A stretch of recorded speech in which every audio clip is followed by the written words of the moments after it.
안녕하세요. 커피 맛을 조금 아는 남자 브랜드 총괄 대표 김현준입니다.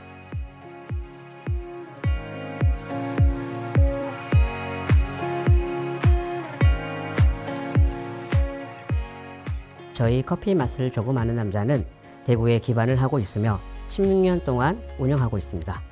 현재 본점과 직영 5곳 그리고 아카데미까지 총 6곳을 운영하고 있습니다. 커피 매장 운영뿐 아니라 원두 납품, 드립백, 캡슐 커피, 맥주, 파우더 커피, 콜드 브루 원액 파우치 등 다양한 MD 상품을 유통으로 맛있음의 기본으로 다채로운 커피를 보여드리고 있습니다. 보다시피 저는 휠체어에 의지하고 있는 장인입니다. 2008년 커피 창업을 하였는데요.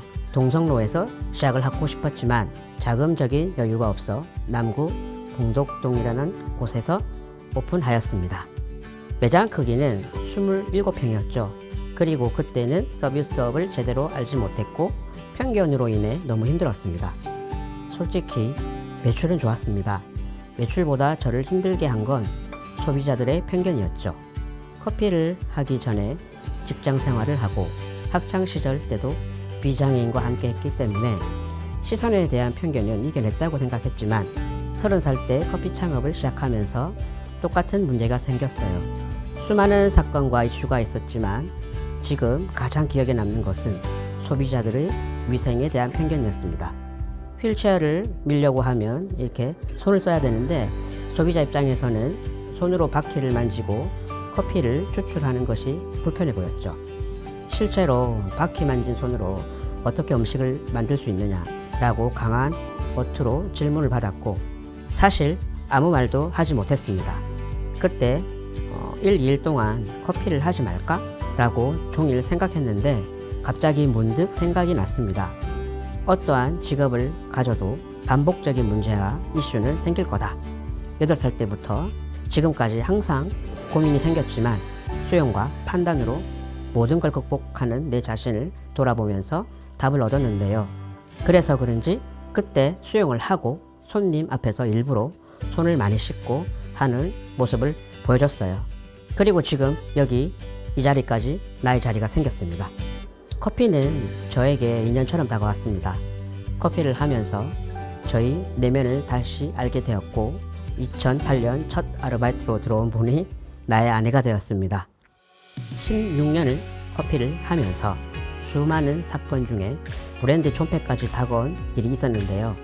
바로 모든 국민이 힘들었던 코로나 시대입니다. 코로나가 우리나라에서 그것도 대구에서 처음 시작하였는데 범어동 본점에서 가장 가까운 병원 그곳에서 일반 확진자가 나왔어요. 그때는 코로나가 뭐가 심각해? 라고 생각했는데 메르스보다 심각했어요. 메르스도 힘들었지만 저에게는 피해가 없었습니다. 하지만 코로나로 인해 하루에 손님이 4명 남짓 올까 말까 했어요. 확진자가 하루하루 엄청난 수로 갱신하는 것을 뉴스에서 보았고 사망자도 늘어나는 것을 보고 커피 맛을 조금 아는 남자 구성원들은 겁이 났습니다.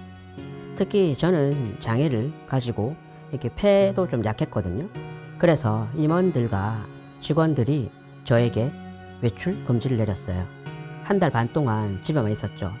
매장은 닫았고 이창재 부대표님과 이호준, 김수진 임원들이 매장을 점검했지만 좀 미안했습니다.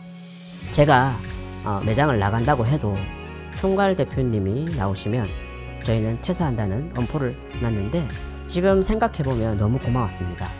그리고 코로나가 길어질수록 월세와 임금에 대한 고민이 너무 깊어졌는데요. 그때 구성원들과 전 직원이 1달간 월급을 받지 않겠다 했어요. 직원들끼리 회의에서 내놓은 결정이라고 하며 저에게 말을 해주었을 때 너무 놀랐습니다. 그때 알았죠. 내가 훌륭해서가 아니라 잘하고 있구나 라고 생각이 들었습니다. 커피 맛을 조금 아는 남자는 코로나 때 가만히 있지 않았어요.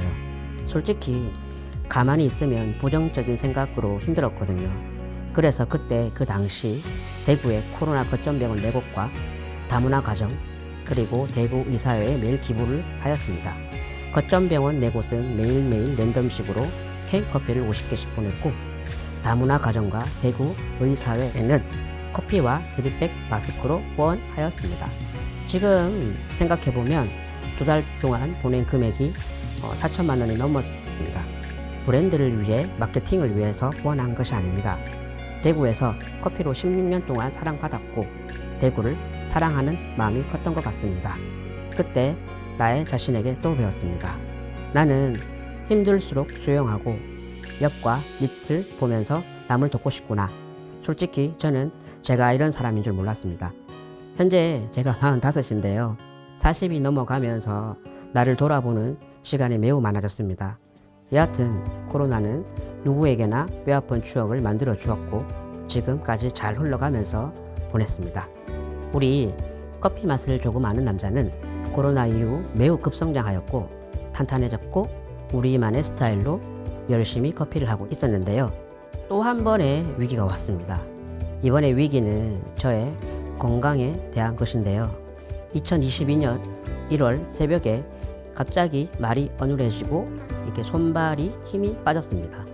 왜 이렇지 했는데 14시간이 지났는데 호전이 되지 않아서 커피를 하면서 손님으로 만난 의사분에게 전화를 걸어 상태를 알렸습니다. 답변을 듣고 기분이 쎄한 나머지 부대표님과 호준 대표님에게 전화를 걸어 병원 좀 가자라고 하고 응급실로 갔는데 그때 경대병원에 코로나 확진자가 나와 검사를 못했고 다행히 추천으로 다른 병원으로 이동해 검사를 하였는데 내경색이었습니다. 저는 술을 좋아하고 음식도 육류와 기름진 걸 좋아하고 일도 좀 미친 듯이 하였는데요. 나를 돌아보지 않은 거죠. 가장 수술이 안 되며 손에 쪽 얇은 혈관이라 사망 판정을 받고 살아온 게 그것도 스스로 자각해서 온 게 신의 한 수라 말을 들었습니다. 대표님들과 응급실에서 신변 정리와 인사를 끝냈고 울면서 부모님과 아내와 이별 인사를 하고 이틀 동안 많이 울었습니다. 나을 확률이 희박했는데 약물 치료가 몸에 잘 받아 다시 몸 상태가 돌아왔고 3일 뒤 다시 검사를 하니 막혔던 혈전이 하나도 없었습니다. 3일 중환자실과 12일 동안 일반 병동에서 죽음을 보았고 행복한 삶이 무엇인가 병원에서 종일 생각했습니다. 그때 당시 4살 딸만 생각하면 진짜 꺽꺽 울었어요. 결국 건강하게 후유증 없이 퇴원을 했고 지금 또 이 자리에 있습니다. 1년이 넘게 금주와 식단 그리고 일주일에 휠체어 러닝머신으로 12km를 달립니다.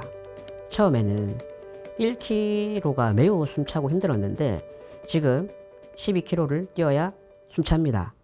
대략적으로 커피 맛을 아는 남자와 그리고 저의 삶, 위기와 수용 그리고 꾸준함을 토대로 오늘 이야기를 풀어봤는데요.